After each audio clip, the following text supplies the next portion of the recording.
के बारे में बताएं और नानक को इंट्रोड्यूस करना चाहें हमारी ऑडियंस के सामने। नानक, जैसे कि मुझे बचपन से शौक़ था हीरोइन बनने का, वैसे ही मैं जब नानक को 5-6 साल में पूछती थी, जब ये छोटा था, कि आप क्या बनोगे, तो बोलता था मैं हीरो बनूंगा। तो मुझे उस टाइम लगता था कि ये मेरे साथ शूटिंग्स में जाता है, इसलिए वो बोलता है कि मैं हीरो बनूंगा। लेकिन जैसे ये स्कूल में गया और इसने बहुत से अवार्ड्स लिए, चाहे वो डिबेट हो, चाहे वो गिटार हो या डांस हो, प्लेज़ हो, तो इसकी जो अलमारी है अवार्ड्स की, वो मुझसे ज़्यादा बड़ी है। मेरी इस उम्र में जितने अवार्ड्स हैं उससे ज़्यादा इसके हैं। तब मुझे लगा कि ये सीरियसली इस प्रोफेशन को लेना चाहता है। और इसने कुछ 13-14 साल डांस सीखा है, प्रोफेशनल ट्रेनिंग ली है इसने डांस की। और बाकी तो नानक खुद बताएगा कि उसने क्या क्या सीखा है। फिर हम लोगों ने एक फ़िल्म बनाई जिसका नाम है बाईजी कुट्टनगे।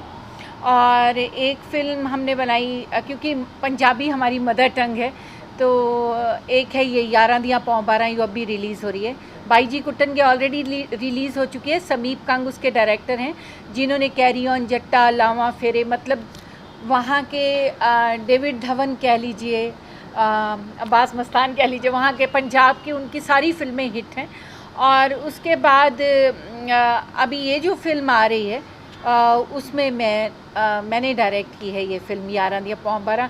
इसलिए मुझे लगता है कि ये मेरा भी इंडस्ट्री में फ़र्स्ट स्टेप है, जबकि मैं इतने साल से इंडस्ट्री में काम कर रही हूँ, लेकिन मुझे भी लग रहा है कि ये मैं पहला स्टेप ले रही हूँ इंडस्ट्री में। तो बाकी नानक आपको बताएगा कि उसने क्या क्या सीखा है एक्टर बनने के लिए। कांग्रेचुलेशन सबसे पहले, फिल्म आने वाली है, बहुत ही जल्दी रिलीज होने वाली है। थोड़ा सा अगर फिल्म के बारे में बताएं और अपने किरदार के बारे में शेयर करना चाहें। देखिए जी, बिल्कुल ही बहुत ही अच्छी बनी हुई फ़िल्म है। इसमें मैं जैसे एक टीनेजर्स जैसे कॉलेज में होते हैं, एक chocolate romantic boy, lover boy का कैरेक्टर प्ले कर रहा हूँ। और आई थिंक इसमें जो मेरे को जस्टिस दिया है कैरेक्टर को, मैंने इस फिल्म में जस्टिस दिया है, वो मेरे को लगता है एक मदर्स ब्लेसिंग है, क्योंकि वो डायरेक्ट भी कर रहे थे फ़िल्म को और उन्होंने ये फ़िल्म बनाई भी है। बट जैसे कि ये मेरा एक बड़ा स्टेप है इंडस्ट्री में, मेरे को लगता है कि ये जो मम्मी जी ने किया है वो उससे भी बड़ा स्टेप है, क्योंकि पंजाब इंडस्ट्री में अभी तक कोई ऐसी फीमेल एग्जिस्ट नहीं करती जिन्होंने प्रोड्यूस, एक्ट, डायरेक्ट और ये जो राइटिंग का पार्ट था, पूरा स्क्रिप्ट, इसको जो लिखा गया है उन्होंने अकेले किया है ये। और मेरे को लगता नहीं है पंजाबी इंडस्ट्री में आज तक ऐसा हुआ है कि एक फ़ीमेल ओरिएंटेड फिल्म बनी है जिसने डायरेक्टेड एंड रिटन बाय उपासना सिंह है। तो मैं बहुत प्राउड फील करता हूँ और बहुत मेरे को प्राइड होता है जब मैं ये सोचता हूँ कि उन्होंने इतना अच्छा काम किया है मेरे लिए। उपासना भी आपसे जानना चाहूँगा, जैसे नानक ने कहा कि बहुत सारी चीज़ें की है, राइटिंग, डायरेक्शन, प्रोड्यूस भी किया है और एक्टिंग में हमने देखा है एक छोटी सी ग्लिम्स आपकी। तो अगर थोड़ा सा बताएं कि कौन सा जॉब सबसे ज़्यादा डिफिकल्ट था आपके लिए, और एज अ प्रोड्यूसर थोड़ा प्रेशर रहता है इस चीज़ का कि सब स्मूथली हो, जब नानक भी थे एज अ एक्टर। जी जी जी, मुझे लगता है एक्टिंग बहुत इजी है मेरे लिए, क्योंकि मैं बचपन से ये काम करती हूँ। डायरेक्शन, और फिर मेरी सिस्टर प्रोड्यूसर है निरुपमा, तो जब घर की फ़िल्म हो और आप डायरेक्ट कर रहे हो और उन लोगों को डायरेक्ट कर रहे हो जिनके साथ आपने काफ़ी फ़िल्में की हैं, क्योंकि इसमें जो बहुत नोन एक्टर्स हैं, वहाँ के जो कैरेक्टर आर्टिस्ट हैं, वो वहाँ के बहुत बड़े बड़े एक्टर हैं, जैसे जसविंदर भल्ला है, संगा जी हैं, शिवेंद्र जी हैं, गोपी भल्ला है, उन्होंने बहुत फिल्में मेरे साथ को एक्टर की हैं। तो जब मुझे उनको समझाना था और मुझे उनको बताना था कि आपको इस तरह से करना है, तो मैं सोच रही थी कि इनको अजीब तो नहीं लगेगा ये बात कि उपासना हमें बता रही है कि हमें क्या करना चाहिए, हमें कैसे एक्ट करना चाहिए, कहाँ पे रुकना चाहिए, कहाँ पॉज लेना है, क्या करना है।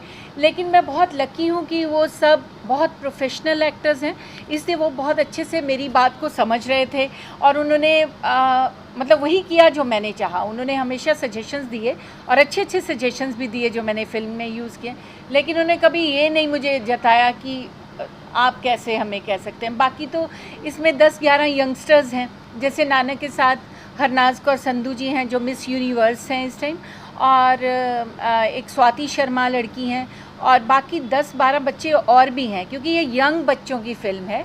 जब नए नए बच्चे कॉलेज में एंटर करते हैं तो वहाँ पे क्या होता है, वहाँ रैगिंग होती है, वहाँ चॉकलेट डे होता है, वहाँ पे अफेयर्स होते हैं, कैसे टूटते हैं, उसकी कहानी है। और कॉमेडी को तो खैर डेफिनेटली मैं बनाऊंगी तो थोड़ा कॉमेडी तो ज़रूरी होता है, तो मुझे वैसे भी लगता है कि इतनी टेंशन में कुछ ऐसी फिल्में जो लाइट फिल्में हैं, जो आप अपनी फैमिली के साथ बैठ के आप इंजॉय कर सकें, आप हंस सकें और उसमें फ्रेशनेस हो। फ्रेशनेस इसलिए है क्योंकि इसमें बहुत सारे यंग बच्चे हैं। नानक, आपसे जानना चाहूँगा, उपासना जी फिल्म को डायरेक्ट कर रही थी, वर यू नर्वस, एक्साइटेड, क्या फीलिंग थी और क्या क्या टिप्स मिली ऑन सेट? घर में तो बहुत सारी टिप्स मिलती होगी, ऑन सेट क्या कभी स्ट्रिक्ट हुई उपासना जी आपके ऊपर? अगर उस बारे में कुछ शेयर करें। बिल्कुल जी, बहुत सारे ऐसे किस्से हुए हैं सेट पे, क्योंकि इस फिल्म से पहले हमने बहुत सारी वर्कशॉप्स की थी, बहुत ट्रेनिंग की थी मैंने इस फिल्म के लिए। मेरे को लगता है मैंने 12 साल से मैं प्रोफेशनल डांस कर रहा हूँ और मैं 4 साल से आई थिंक टाइगर सर के साथ, यहीं पे उनका स्टूडियो है बॉम्बे में, फ्लाई जोन फिटनेस, वहाँ पे मैं ट्रेनिंग कर रहा हूँ उनके साथ। तो उनके जितने भी ट्रेनर्स हैं हम सब साथ में ही ट्रेन करते हैं। तो मेरे को लगता है इस फिल्म के लिए मैंने बहुत ज़्यादा प्रेपरेशन की थी, बट जब सेट पे बात आई और जब मैं मम्मी जी के साथ काम कर रहा था एज अ डायरेक्टर, तब मेरे को, मैं एक नर्वसनेस की आपको स्टोरी बताता हूँ। हम लोग रोमांटिक सीन कर रहे थे, मैं स्वाति के साथ एक रोमांटिक सीन कर रहा था और वहाँ पे जब मैम ये सीन करा रहे थे तभी, मैम ये मुझे कह रहे हाँ ये मैम मैं इनको कह रहा हूँ क्योंकि वो एक डर, एक खौफ भी है इनका मेरे अंदर जब तक ये डायरेक्ट कर रहे थे। बट जब ये वो सीन करा रहे थे, मेरे को लगता नहीं है आज तक किसी की भी मम्मी ने उनको बोला होगा कि तू लड़की के साथ रोमांस कर, ऐसे नहीं कि मत करो, क्योंकि फिल्म की डिमांड है, फिल्म का सीन है, तो मम्मी जी आपको बोल रहे हैं कि आप करो। तो उस टाइम मेरे को लगा कि मेरी मम्मी मेरे को बोल रही रोमांस करने, तो मैं बहुत ज़्यादा ऑकवर्ड हो गया कि मेरे को वो सीन में कमांड सुननी है उनकी और मेरे को लड़की के साथ रोमांस करना है। तो वो दिन मैं आज तक भी नहीं भूलता हूँ। और हाँ जी, जब ये डायरेक्टर बने थे तो मेरे को बहुत नर्वसनेस हुई थी वो सीन करते हुए, बट सिर्फ रोमांस करते हुए, बाकी तो सब आप फिल्म में देख ही सकते हैं। उसमें। पंजाबी फिल्में तो कर ली, अब जो है बॉलीवुड में सुभाष जी के साथ काम करने वाले, तो पंजाबी अरे सुभाष, तुमने कहा मैं बताऊंगा इसने पहले बता दिया। अगर आप अनाउंस करना चाहें। सुभाष ने पहले बताया। नहीं जो तो पूछ रही है आपसे। तो ये सुभाष मेरा मेकअप मैन कम भाई मेरा ज़्यादा रहा है और हम लोग, चाहे उसके बाद सुभाष ने इंडस्ट्री की सबसे बड़ी बड़ी हीरोइंस के साथ काम किया हो, लेकिन हमारा वो रिलेशनशिप कभी नहीं टूटा। और जब नानक का फर्स्ट लुक हम लोगों ने डिसाइड करना था फिल्म में, तो वो सुभाष ही था जो आया था और सुभाष ही रहेगा आगे भी। हमेशा। सर क्या कहना चाहेंगे सबसे पहले, अच्छा। जैसे कि हमने देखा कि नानक ऑलरेडी 2 फिल्में कर चुका है, बॉलीवुड में आप धमाकेदार डेब्यू होने वाला है, सर थोड़ा सा बताइए कि वाई नानक, और अगर फिल्म के बारे में भी अगर थोड़ा सा बताया। अच्छा, मैं इससे शिव जी आप आ जाइए ना इतनी। सिमरन, हाँ ये मूवी हम लोग कोका बेरी स्टार्ट करने वाले हैं, जिसके हम लोगों ने 1 साल पहले मैंने इस लड़की को देखा था सलीम भाई के यहाँ पे, सलीम भाई आए हुए यहाँ पे, तो मैंने उनको देखा और अजय लोहान जो हमारे डायरेक्टर है कोका बेरी की स्टोरी सुना रहे थे। तो उसमें मुझे इतनी मासूम सी लड़की एकदम, और परेशान, और कैसे वो लड़का उसको लेके निकलता है और कैसे उनका स्ट्रगल है, तो मुझे नज़र आ रही थी। तब से हम लोग 1 साल से प्लान कर रहे थे। मुझे कोई फाइनेंसर नहीं मिल रहा था, कोई कॉर्पोरेट हाउस नहीं मिल रहा था। अब ये शिव जी मिले जो ये काफ़ी फिल्मों में फाइनेंस कर चुके हैं और काफ़ी ये बिज़नेस भी इनका काफ़ी कुछ, बहुत कुछ है। तो जब ये आए, जब उनको मैंने एक कहानी सुनाया, लड़की से मिले, लड़का कौन है, मेरा लड़का सस्पेंस है, क्योंकि मेरे दिमाग में था कि नानक की पंजाबी फिल्म रिलीज़ पे हो जाए तो मैं इनको इंट्रोड्यूस करूँ, क्योंकि इस पिक्चर में लड़का लड़की दोनों क्यूट है, इनोसेंट है, उनको कोई दुनियादारी का पता नहीं, और किस तरह से वो फंसते पूरी दुनिया उनके पीछे पड़ गई है। वो कहानी आपको सिमरन सुनाएगी थोड़ी सी, उसको कोका बेरी में घुस गई है। कहानी मत सुनाओ थोड़ी सुभाष। सी सुना देगी वो, क्योंकि उसने बहुत के पीछे PhD कर रखी है। सो कोको एंड बेरी 2 लवर्स है, एकदम सुंदर सी फैमिली ओरिएंटेड लव स्टोरी है ये। कोको एक सिंगर है डायमंड बार में, एंड बेरी को उससे प्यार हो जाता है उसकी मासूमियत को देख के, एंड जैसे वो गाती है उसकी स्टाइल को देख के। वो हमेशा वो उसके लिए बाहर रुका रहता है, उसको फॉलो करता रहता है बहुत डिसेंटली, उसको कभी छेड़ता नहीं है, कुछ ऐसी चीज़ें नहीं करता। तो एक दिन वो डायमंड बार में जाता है, सब वेटर्स वगैरह को टिप करके सबसे बेस्ट ट्रीटमेंट वो चाहता है। तो रुबीना सोचती है कौन, रुबीना डायमंड बार की ओनर है। हाँ नहीं पता। थोड़ा सा बताइए, बस थोड़ा सा, ज़्यादा नहीं। सो कैसे वो उसके पीछे जाता है एंड उसको लेके भाग जाता है, फिर पूरी शहर की पुलिस उसके पीछे उनके पीछे होती है, रुबीना उनके पीछे, रुबीना उनकी गैंग उनके पीछे होती है, रिपोर्टर्स वगैरह सब जानना चाहते हैं कि ये हो क्या रहा है। तो ना चाहते हुए भी मेरे हाथ से खून हो जाता है, मुझे बचाने के लिए मेरे लवर के हाथ से भी खून हो जाता है। तो कैसे नहीं करे बस ठीक है। तो ये सस्पेंस है एंड क्या होता है आगे वो आप मूवी देख के जानेंगे। इसके आगे बहुत सस्पेंस है, तो ये फुल स्टोरी नहीं है, खाली ब्रीफ है। तो आप काफ़ी जानना चाहेंगे तो आप स्टोरी ज़रूर देखना हमारी मूवी। मैं बहुत एक्साइटेड हूँ, ये कॉन्सेप्ट बहुत यूनिक कॉन्सेप्ट है।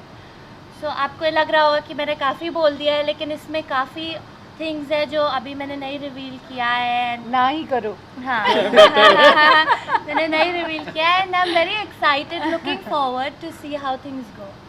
बॉलीवुड में डेब्यू होने वाला है, क्या कहना चाहेंगे?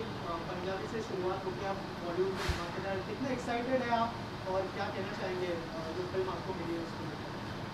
देखिए जी, सबसे पहले तो मैं बहुत ब्लेस्ड फील कर रहा हूँ। मैं सुभाष जी, जैसे कि मैम ने बताया कि उनके छोटे भाई की तरह थे जब वो काम करते थे, तो अगर उनके छोटे भाई तो मेरे भी बड़े भाई हुए और मैं बहुत शुक्रगुजार हूँ। मामा हो गए मामा। बट मैं तो बड़े भाई बुलाऊंगा। मैंने इसको बोला कि इंडस्ट्री में कोई भी हो ना तो सर बोलो या नाम लो, क्योंकि मामा अंकल तो बिल्कुल बोल ही नहीं सकते, तो वो उसी नक्शे कदम पे चल रहा है। नहीं, पर मैं उनको नहीं, ठीक है, जैसे अभी अपनी मम्मी जी को भी मैम बुलाता हूँ, तो सर आपको भी सर ही बुलाऊंगा मैं एज रिस्पेक्ट।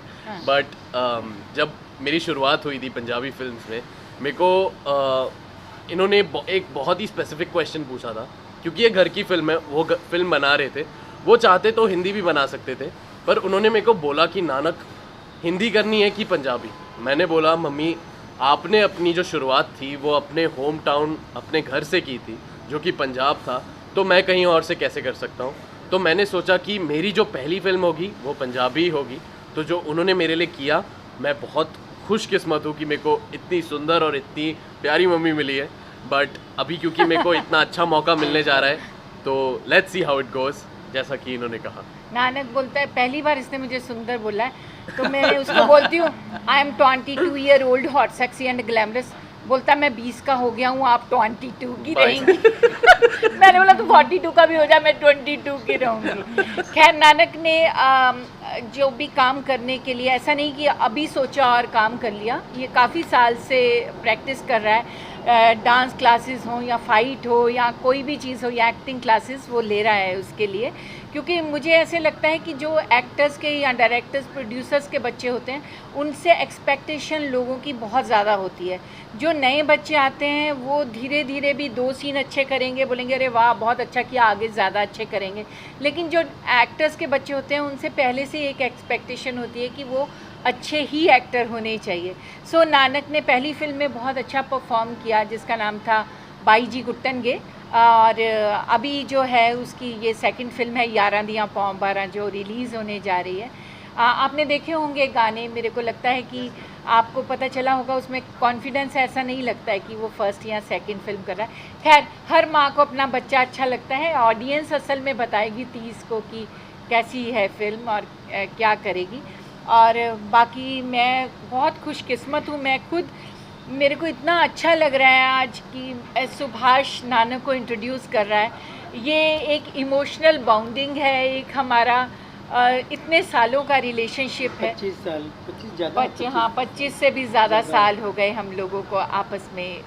और चाहे हमने बाद में काम किया हो या नहीं, सुभाष ने तो बड़ी बड़ी हीरोइंस के साथ काम किया, लेकिन हम हमेशा फ़ोन पे, मेरा कभी ऐसा नहीं हुआ कि मेरा बर्थडे सुभाष भूला हो, कहीं पे भी किसी भी कंट्री में हो सुभाष मुझे फ़ोन करता है। सो नानक के लिए भी ये बहुत अच्छा रहेगा कि नानक सुभाष के साथ काम करेगा, और इतनी प्यारी हीरोइन है हमारी और इतने अच्छे फाइनेंसर हैं हमारे, इनको तो मस्का मारना पड़ेगा ना तभी फिल्म बनाएंगे। सर आप कुछ कहना चाहेंगे इस फिल्म के बारे में, आप कितने एक्साइटेड हैं? मेरा रिलेशन सुभाष दा से पहली फिल्म हुई थी राजकुमार संतोषी जी की बैंड बॉय से, और एक फिल्म कर रहा था मैं सुशी गणेशन की, उर्वशी रौटेला के साथ में। वहाँ दादा से मुलाकात हुई, फिर धीरे धीरे इनको जानने लगा और काफ़ी मज़ा आया। मज़े हुए खिलाड़ी है, इंडस्ट्री में काफ़ी पुराने हैं, खिला तो इनसे सीखने को बहुत कुछ मिला और मैं समझा कैसे इंडस्ट्री में किस ढंग से सर्वाइव करना हो, आगे बढ़ना हो। फिर जब इन्होंने मिलाया सिमरन से, फिल्म का कॉन्सेप्ट सुनवाया डायरेक्टर से, मुझे अच्छा लगा। फिर मैंने पूछा कि इसमें स्टार में किसको लेंगे, क्योंकि मुझे तो पहले अपनी जो पैसे लगाऊंगा तो मुझे वो बैक चाहिए होगा, मुझे बिज़नेस देखना है। फिर दादा ने बोला कुछ थोड़ा बहुत सस्पेंस रहेगा, मैं पहले आपको हीरो की एक्टिंग दिखाऊंगा, उसके बाद उसमें बात करेंगे। फिर उन्हें भाई जी कुटेंगे देखी, उसमें मेरी फ्रेंड ने भी काम किया था। मैंने वो फिल्म देखी और मुझे लगा यार बहुत पोटेंशियल है लड़के में, और चार्मिंग है, क्यूट है, तो दोनों की जोड़ी लव स्टोरी में अच्छी लगेगी। तो मैंने फिर ओके किया और हम लोग रन थ्रू कर रहे हैं। और जब मालूम हुआ बाद में ये बड़ा सा सस्पेंस जब खुला कि उपासना मैम का बेटा है नानक, तो बचपन से देखते आए इनको, मैं और ज़्यादा खुश हो गया कि चलो साथ में काम करने का मौका तो मिलेगा। थैंक इनका यू फेमस डायलॉग हमेशा याद रहता है और सबको रहता है। अब्बा डब्बा अब्बा जब्बा, डब्बा। मैं नहीं बोलूँगा। वो टाइटल भी है मेरे पास, उस पे बनाएंगे। सुना है। मैं उस गाने के बारे में बताना चाहूँगा कि ये गाना हम लोग एक एल्बम शूट कर रहे थे कि इसको एल्बम बनाएंगे। बस इन्होंने गाना सुना तो बोले नहीं अपनी मूवी में रख लो, तो अब हम गाना एल्बम तो कर ही रहे, क्योंकि टी सीरीज़ में ऑलरेडी इसके बात हो चुकी है। ये गाना करके गाने के बाद इसी गाने को हम लोग इस मूवी में हम लोग लेने वाले हैं। तो उस गाना जो जिन्होंने बनाया है, जिन्होंने कंपोज की, वो भी आए हुए, और जो एक्टर है जो प्ले करने वाले वो लोग भी हैं यहाँ पे। कहाँ है सुनो? बहुत अच्छा दोस्त है, एक्सपीरियंस तो जैसा है वैसा है, लेकिन ये दोनों जो शख्स हैं, उपासना जी और ये लोग बहुत अच्छे हैं एक्चुअली। ये बड़े बड़े प्यारे दिल वाले और बहुत अच्छी नेक नीयत के साथ ये अपने बेटे को वो कर रही हैं। तो मेरी दुआ है कि ये कामयाबी तो आपको मिलनी ही तय है। वो थैंक यू। तो गाना ही है। मैं अपने गाने को अच्छा बताऊंगा, ये अच्छा मैंने कंपोज किया है, ठीक किया है, वो तो फिर आप लोग बताएंगे या फिर दुनिया बताएगी। और इन दोनों का टैलेंट मैंने भी एक बार कोशिश की थी गाना गाने की, तो मुझे सबने बोला आप इतना एक्ट वैक्ट अच्छा कर लेते हो तो आप थोड़ा गाना भी गाओ, क्योंकि पंजाब में ना सब सिंगर्स हैं, एक्टर्स जो हैं ज़्यादा करके सिंगर्स हैं।